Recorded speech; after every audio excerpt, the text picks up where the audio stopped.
Hello and welcome to episode 20 of the Dynamo Football Book Club Injury Time.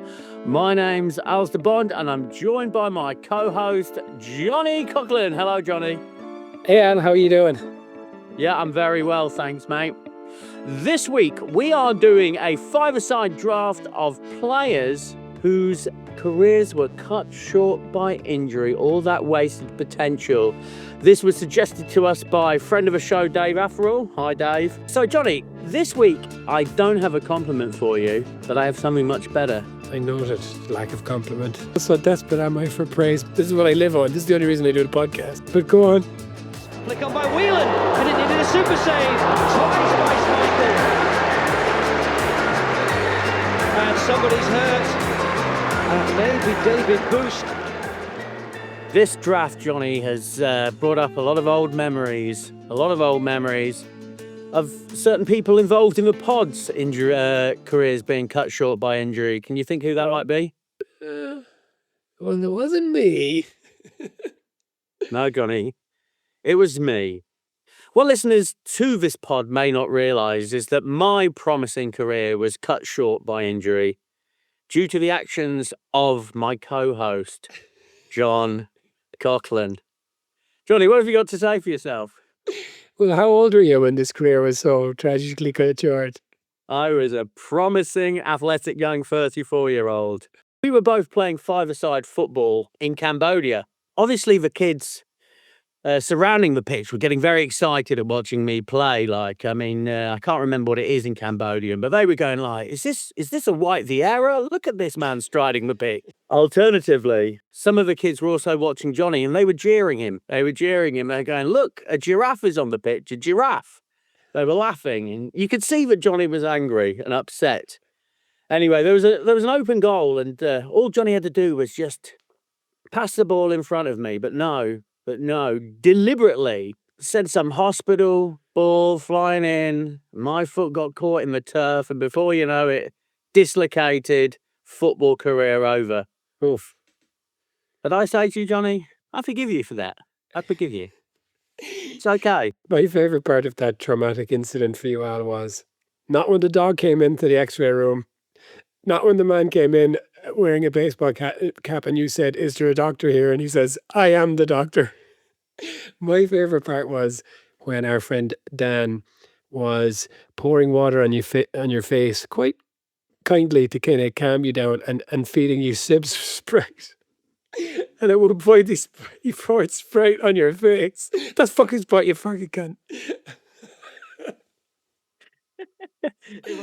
It was a nice gesture, I suppose, yeah. I was just lying on a five-a-side football pitch in Cambodia with literally my foot was hanging off, wasn't it, Johnny? Oh, it was a David Busst one. It was. Did you break it, dislocated, and ruptured the tendons or something? Oh, yeah, the whole three, Johnny, the whole three, and yeah, one of the great tragedies is there was no photographic evidence of that. It's a real shame no one took a photograph of my foot. I kept trying to look at it, but Dan kept pushing my head back down, going, don't look, and then pouring Sprite on my phone.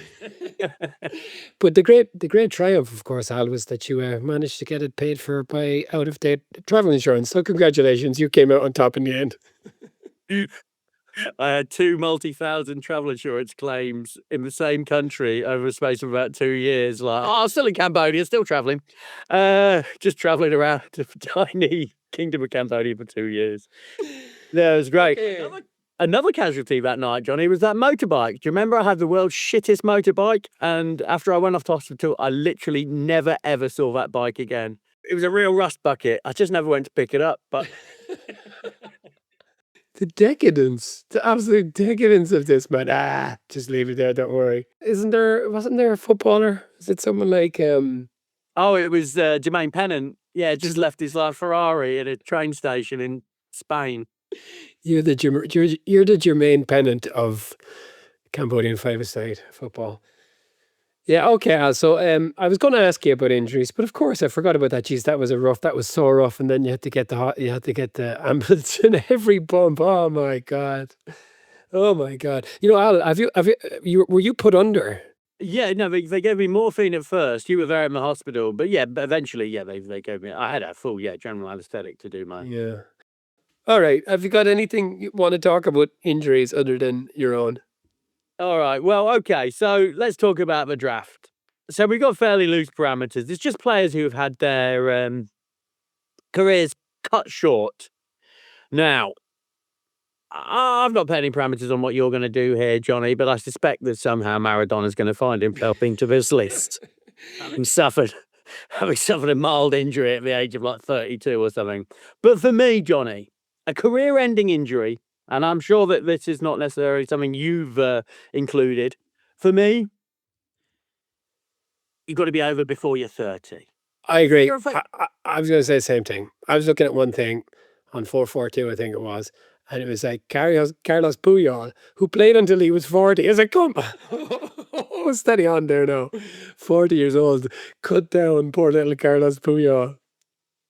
Yeah, they cut short. He could have stretched his career like 2 or 3 games longer if it hadn't been for that awful injury. Even like Ole Gunnar Solskjaer was on that list. I was like, really? What? Ah, come on. And Kun Aguero. What? Yeah, no, he had injuries, but like he played till he was like 35. Yeah, it just doesn't count, right? Does not count. But he had a heart arrhythmia. There you go. That's a serious one. I mean, injury. Floods are attacking with West Ham defenders. Oh, fucking got me right in the heart. Oh, now it's an arrhythmia.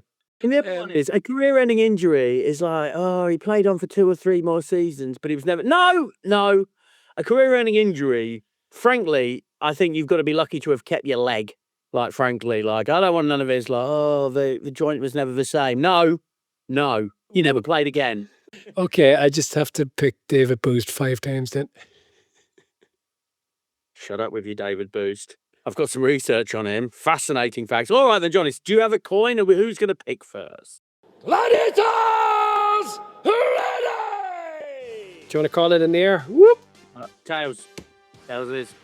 It's heads. It's like literally heads every single time we do this podcast.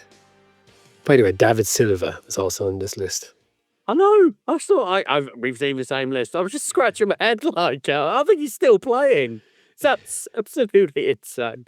All right, okie dokie. So you've got first pick, Johnny. Who are you going for? I'm going for Barcelona defender Carlos Puyol.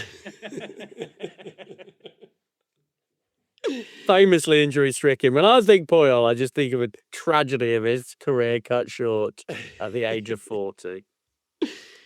Okay, well, the most famous happens to be the player whose book we're doing, Al. Does that one count? Does that fall within your parameters? It does, Johnny, it does. I mean, he played again, he limped on, but he was done by the time he was 30. Ajax and AC Milan legend, 3-time Ballon d'Or winner. Marco van Basten retired at the age of 28 after scoring 283 club goals and 24 goals for the Netherlands. He was forced to retire 2 years after failing to recover from a serious ankle injury. I remember hearing years ago that there was an Italian fellow who offered his knee.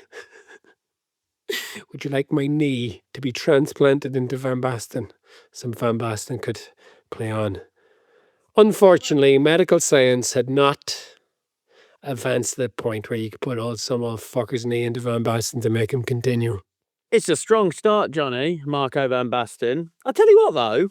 A couple of interesting facts. It was Basil Bolly who eventually finished him off. It was a tackle by Basil Bolly, who's the same fellow who headbutted Stuart Pearce. It's amazing, like, these lads keep popping up, like, a man of real significance. Headbutted Stuart Pearce and finished the Marco van Basten career. Take a bow, Basil Bolly. Well done, sir. He showed up in... Who played for Marseille? Was it Cantona? Yeah, that sounds right. Because he played with Cantona, I think, maybe. And I think Cantona and him were buddies. Basil Bolly. It's a great name. French Steve McMahon. The other thing, like, old Marco van Basten, here we are going, look at him, look how good. 280 games for club, 218 goals. Internationally, though, 58 games, only 24 goals, less than 50%. Shit. The Netherlands were shit down as well, weren't they? Were they? I don't think so, Johnny. They had a reasonable team at the time. Anyway, so I'm going to blow him out of the water, Johnny. You think you can't get better than Van Basten, but yeah, you can. You can. Did Marco Van Basten ever score 13 goals in a World Cup? No, he fucking didn't. But yeah, just Fontaine did. And here's a goal-scoring record for you, Johnny. 283 games for France, 259 goals.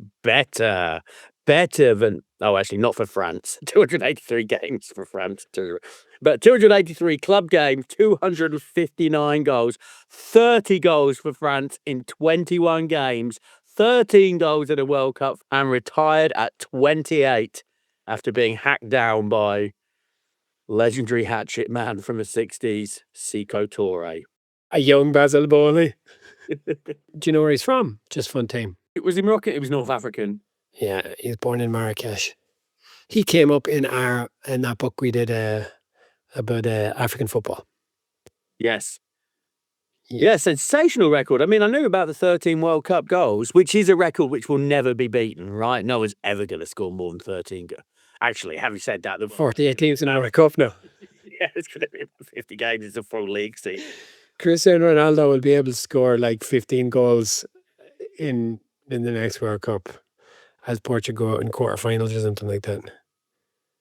He's due one. All right, then. So, well, that's a strong start, isn't it? Van Basten and Fontaine up front. Who's your next pick? Okay, who would you say was the best chiropodist / podiatrist ever to play professional football? Oh, I know there's one, but I've forgotten who it is. Who is it, Johnny? Famous boozer, famous booze hound, scorer of the FA Cup winning goal in 1985, if I'm not mistaken, against Everton. It's Manchester United's own Norman Whiteside.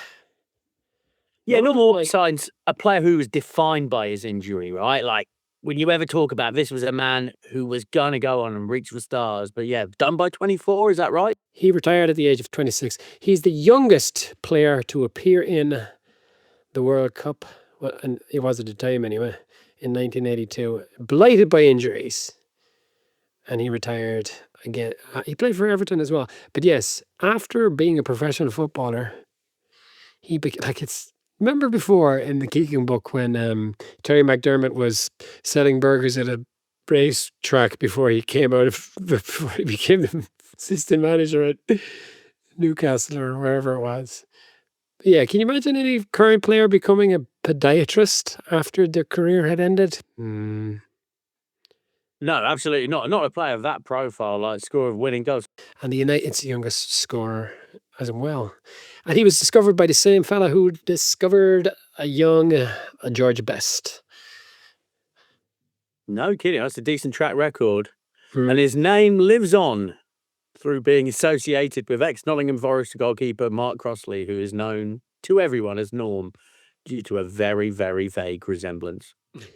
Is that really true? Well, yeah. By the way, Al, if you want to stay on that topic, as is often the case, there's a particularly difficult position for this draft, and I guess it makes sense that it would be goalkeeper because they don't do a pile of running around, so I guess they don't get injured as easily. So I had to find a website, and it's called Goalkeepers Are Different.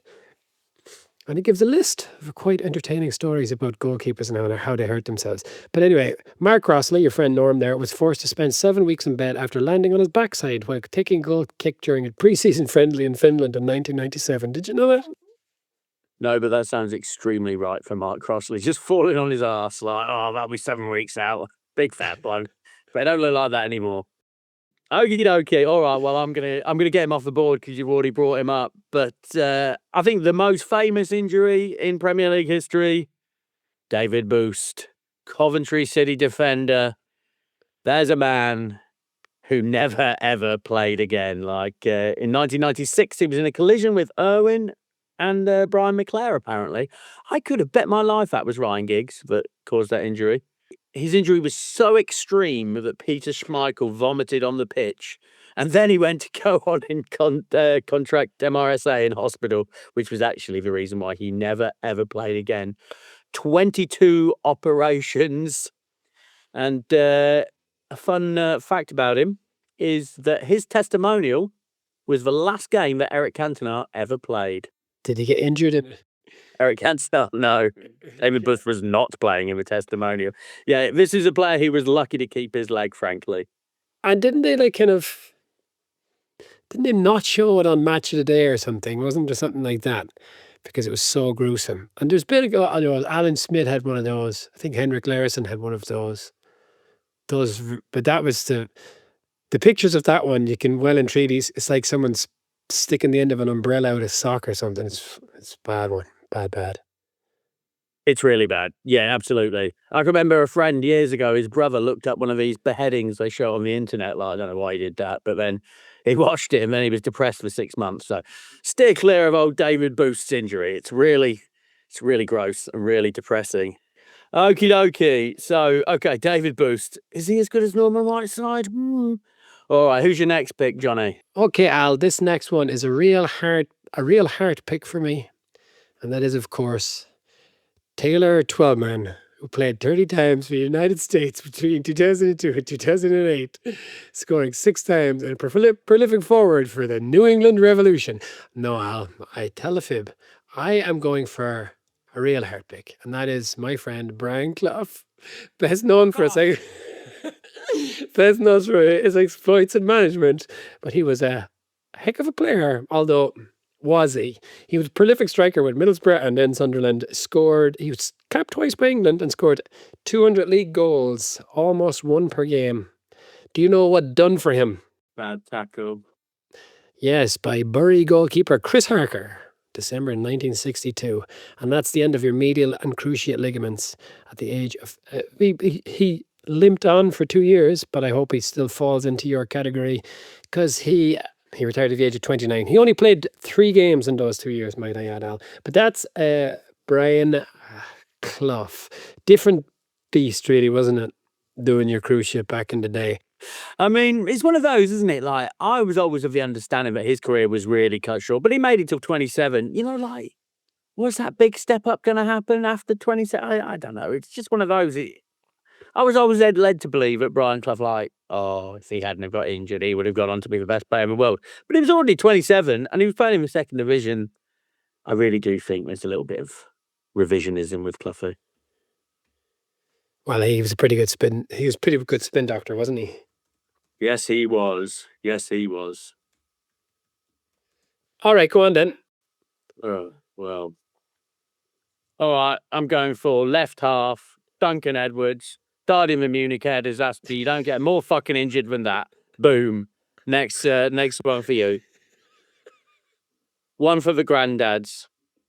This is quite injured, isn't it? Really fucking injured. Yeah. That's a career ending. Like, it didn't limp on for another 2 years. Played 3 more games. No, never played again. Really fucking injured. Too soon? Yeah, okay. That's who I've got. Duncan Edwards. Actually, I was always of the impression that Duncan Edwards was like some like crazy striker, but he wasn't. He was a midfielder who didn't score many goals. The people go fucking nuts for him. Hey, he's your granddad's choice. Like, Duncan Edwards. Well, not my granddad because he didn't like football, but I guess other people's granddads. Yeah, and Bobby Charlton said that he was better than he was. But then it's easy to say that when you're dead, isn't it? Like, it's easy to say that. You can say all sorts of nice things. If they'd both been playing, competing against each other, would it be going like, oh yeah, drop me, stick in old Duncan. He's better than me. No. After he's dead, he's not going to take your place. Fucking brilliant, that lad. Such a better than me. It's easy. Easy to be complimentary about somebody who's not going to take your place. There was a fellow who died in a Munich air crash called Tommy Taylor. And I remember reading before that he scored 6 backward headers in one season. A backward header. Football was definitely different. You don't see that anymore. Well, that's it. Yeah, these lads, that's the thing. The mythology takes over, isn't it? When you're dead, it's like, oh, that lad could score with the back of his head, like Alan Shearer could score with the front of his head. It's like, could he? Yeah. I think it was 6. And there was an Irish fella. There was an Irish fellow who died, Liam Whelan. He's supposed to be brilliant as well. I'm not laughing. Anyway, You are. It's not even 70 years. All right, well, there you go. Duncan Edwards, his career definitely was cut short. Apparently, he was going to be the best player in the world. Like 220 games, 10 goals. Nah. During that England period of your Your Jarreds, your Lampards. Okay, 2 questions. First question. Is the current generation of England footballer better than that generation? That's a difficult one, isn't it, Johnny? I guess those guys, because I look at them with the benefit of hindsight. All right, so let's go. Okay, and I'll just break it down very quickly. Would Ashley Cole get an England team now? Yes. Would John Terry get an England team now? Yes. Would Rio Ferdinand get an England team now? Yes. Would Gary Neville? Yes. Would Steven Gerrard get an England team now? Is he better than Jude Bellingham? Yes. Oh, Is Frank Lampard better? I don't know. That's the difficulty, isn't it, Johnny? Because in my head, Steven Gerrard really is absolutely amazing. I mean, Shearer, is he better than Kane? No.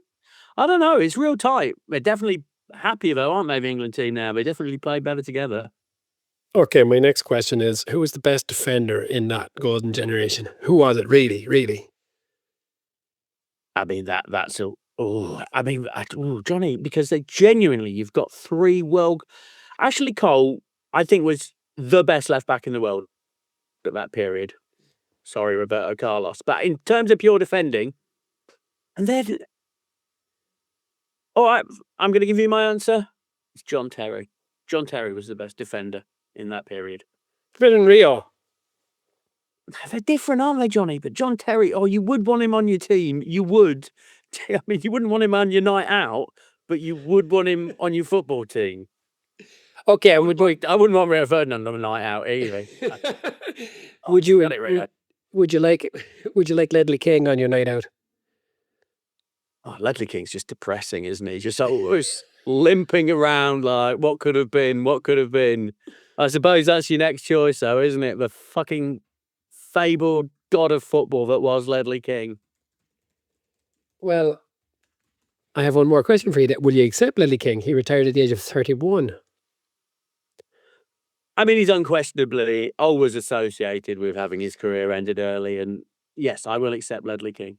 Okay, because it was going to be him or Paul McGrath. Do you know how old Paul McGrath was when he retired? 42. How old? He was 38, a few weeks before. Tragically cut short by injury. All those wasted years between the ages of 38 and 40. Okay, I'll go for Ledley then. Okay, Ledley King. Well, he's an excellent shout, and he certainly pops up on all of these. I don't really have another good option. So I've got 3 players at this point, right? I've got Duncan Edwards, Just Fontaine. Who's the other one? Oh, David Busst. Really? I have the manifest from the 1958 Man United passenger list, for that flight, if you want to pick a couple of defenders and the goalkeeper from that, if you're interested. Of course, goalkeeper Harry Gregg did not die. He saved people from the burning wreckage. Oh, like a hero, like that Nottingham Forest hero on the train. Very good. He was Irish, I think, was he, that fella? Creaney was his name. So maybe. Yeah. Anyway, go on. Oh, I'm going to go Dean Ashton. Dean Ashton was absolutely shit out of football. Real tragedy. I've got no interest in stats about him. Dean Ashton is my 4th pick. You didn't want to go for Pierluigi Casaraghi? No, I wanted to go for Dean Ashton. Well, I've got the same amount of notes on both. Actually, I've got more notes on Dean Ashton in as much as I've got Dean Ashton written down on my piece of paper. So... Okay, well, I'm going to do a novel thing here now, Alan. I'm going to let you pick my goalkeeper. I'm going to give you 4 choices, okay? Because I couldn't find any fucking goalkeepers. So, Romanian Helmut Dukadam, his career was brought to a premature end by rare blood disorder in 1986. And then former Russia Hull City and CSKA Moscow manager Leonid Slutsky, great name, Slutsky, kept going with Russia's Zvedgorodisha as a teenager, was forced to retire from playing at the age of 18 after he sustained a knee injury falling out of a tree while rescuing a neighbour's cat. Yeah, that's Slutsky. Slutsky's the absolute legend. He's like the Ukrainian. I'm picking Slutsky for you. He's your boy. And I knew that. He fell out of a fucking tree. I think he fell out of a tree later on as well. Didn't he fall out of 20s or so, Slutsky? And it's got Slutsky. If there's not a fucking option, you've got Slutsky. Okay, well, I'll just give you the other 2 anyway. Juan Abelard, who lost 4 fingers on his left.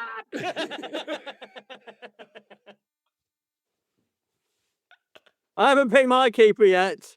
All right, and here it is. Okay, ladies and gentlemen. Johnny's got Slutsky in goal. And yes, I've got my boy, Juan Obala. Juan Obala, that's my goalkeeper. Didn't fall out of the tree. And he's legit. He played for Penarol in Uruguay, and he played for Millonarios in Colombia, our old friends. And yes, as I've managed to get you to spoil, he managed to end his career by cutting off all 4 fingers on his left hand, which in a bizarre woodworking accident as well, which is very Spinal Tap. You really do need your fingers. Really do need your fingers to be a goalkeeper, Ayla. Yeah, so Juan Obala, yeah, proper legit footballer, cut off all 4 fingers on his left hand. Ugh. Okay, the other one I was going to give you as an option was Noel George, who was forced to retire due to gum disease in 1928 and died a year later as a result of this gum disease. And his manager was convinced that his death was a result of an ill-fitting denture. And he ensured that any players with false teeth made regular visits to the dentist. Football is different. They don't. Their dentures are fucking brilliant now. They don't know how good they have it, these lads. One of your opposing strikers just handed him like world's originals. Have another. Oh, I shouldn't. Go on. By the way, we can do. Former Liverpool reserve keeper Michael Stensgaard, his career was brought to an untimely end after he managed to dislocate his shoulder while erecting an ironing board. Yeah, these things happen, right? My dad nearly broke his head open the other day in a hardware shop, like because he tripped over a broom he was trying to purchase. Hit his head. Oh, he's getting old. Getting old. Yeah, okay. My dad tried to buy a broom in a hardware shop, ended up sitting on a pavement bleeding profusely from a head wound. Well done. All you had to do is buy a fucking broom, Dad. Come on. There are kind of famous, like, funny injuries, like, is it Canizares who dropped the perfume on his foot? Yeah, Canizares that is what he's most famous for, right? Missing a World Cup by dropping, like some perfume. Yeah, exactly that. And perfume on his foot. Who was it? Zat Knight who got injured wrestling his brother? Oh, Zat Knight, remember him? Yeah, well, these are not career-ending injuries.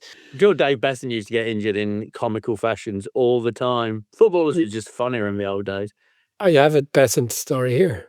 He dropped a bottle of salad cream on his foot while making a sandwich. Salad cream. My brother used to import that from England because you just can't get it here. What is salad cream? Is that not an Irish? You don't have salad cream in it? No, we do. We do. It's kind of like a mayonnaise, but it's kind of got a pickly vibe. Yeah, it's like a tangy mayonnaise. I used to just eat it on bread. Like, I absolutely love salad cream. As I say, my brother couldn't live without it. I can live without old blighty alley, but I can't live without the salad cream. And tell me, Al, for our non-American listeners, what is ranch? It's like salad cream, but with like garlic in it, is it? It's quite nice, ranch. Americans can't live without it. We just can't. Is your brother, now that he's moved back to England, is he importing ranch? I don't think so. I think he's just bathing in a fucking bathtub full of salad cream now. It's such a disgusting sounding thing as well. And I'll tell you the other thing about salad cream. I'll tell you where it doesn't go. Anywhere fucking near salad. Keep it away from salad. I don't want to see salad cream anywhere near a piece of lettuce. That is just disgusting. Salad cream should be near bread and cheese. Okay, I'll give me a few honourable mentions there, and I will work the thing, all right? Christian Eriksen, he was never the same again after being dead. Went on to very awful at United, wasn't it? Well, he was awful at United, just so one pace. But on that one, you have Fabrice Mwamba. He was 24. He was dead as well, wasn't he? But didn't he remain dead? No, he came back. God bless him. He didn't remain dead. He retired. He remained dead in a sporting sense. Yeah, famously, Paul Lake was a footballer who played for Man City. I read a book about him 20 years ago. Don't remember a fucking thing. I've got... I see in my notes I've written down Mr. B. I was wondering who the fuck that was, but in fact it's just my shitty writing. It's Marco van Basten. Chris Kirkland retired early. Chris Kirkland was interesting because his dad put a bet on him to be England keeper and won like £100,000. And that is the only interesting thing about Chris Kirkland. I saw Steve Stone get injured. I saw that. You know when you see it, right? I saw him when he was playing for Forest. He just was running along, and then he went down, and everyone was going, there was no one near him. That's bad. And it was bad. It was really bad, and he was never the same again. It was like when Michael Owen, our old friend from a couple of weeks ago, the 2006 World Cup, when he went down against Sweden, he's like, you're done, mate. You're done. Nothing's happening. You just can't stay fit. It's tragic to do that. There's a Forest legend, Chris Cohen, who was with us through some particularly bleak years. He was like club captain. He did his right ACL 8 months. He came back and the next game he did his left ACL. It's unfortunate. Another a year-long rehabilitation. And then he came back and the first game he did his right ACL again. Absolutely heartbreaking stuff. Just heartbreaking. But the lad's a Forest legend. All right then. So just one more was Ben Thornley. He was supposed to be amazing. He was playing on the right wing, I guess, when Giggs was playing on the left wing as youths, and maybe the year before Beckham in the youth team or whatever. But he was, I think it was a broken leg, and that kind of put paid to him. And now he just does commentary on MUTV in a very, very Manchester accent. He's like Terry Christian from The Word. And another one is Lee Sharp, Yeah, he was done relatively early, wasn't he? And that was a cruciate. And in Keane's book, he talks about how Sharp is boasting about how he got back so quickly. And then, of course, it kept breaking down. And then Keane took a longer kind of rehabilitation as a result.